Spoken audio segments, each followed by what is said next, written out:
ന്യൂസിലാൻഡിൽ ഒരു ട്രാഫിക് ഐലൻഡിൽ എങ്ങനെ നമുക്ക് ക്രോസ് ചെയ്യാൻ നോക്കാം. ആദ്യം നമ്മൾ ഈ ബട്ടൺ പ്രസ് ചെയ്യുക. അപ്പോൾ ചില നേരത്ത് നമുക്ക് പെട്ടെന്ന് സിഗ്നൽ കിട്ടും, ഒരു ഗ്രീൻ സിഗ്നൽ. നമ്മുടെ നേരെ ഓപ്പോസിറ്റ് കാണുന്ന ആ രണ്ട് റെഡും ഗ്രീനും ഉണ്ടല്ലോ, അപ്പോൾ റെഡാണ് കിടക്കുന്നത്. അത് ഗ്രീൻ തെളിയണം, പിന്നെ ഒരു സൗണ്ടും കേൾക്കും റിലീസായതിൻ്റെ.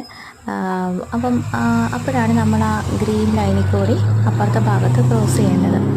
അപ്പോൾ ഇത് ന്യൂസിലാൻഡിലെ നോർത്ത് ഐലൻഡിലെ പീച്ച് ഗ്രോവ് എന്ന് പറഞ്ഞ സ്ഥലമാണ്.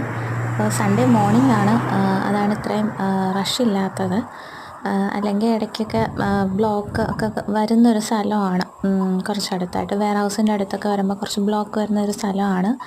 സൺഡേ ആകുന്നതുകൊണ്ട് ആൾത്തിരക്കില്ലാത്തത്.